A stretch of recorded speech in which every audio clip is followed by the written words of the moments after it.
పరిమళము నీదేనా నాలో పరవశము నిజమేనా బొండు మల్లి పువ్వు కన్నా తేలికగు నీ సోకు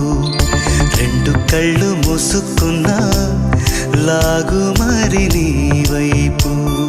సొగసును చూసి పాడగాయలా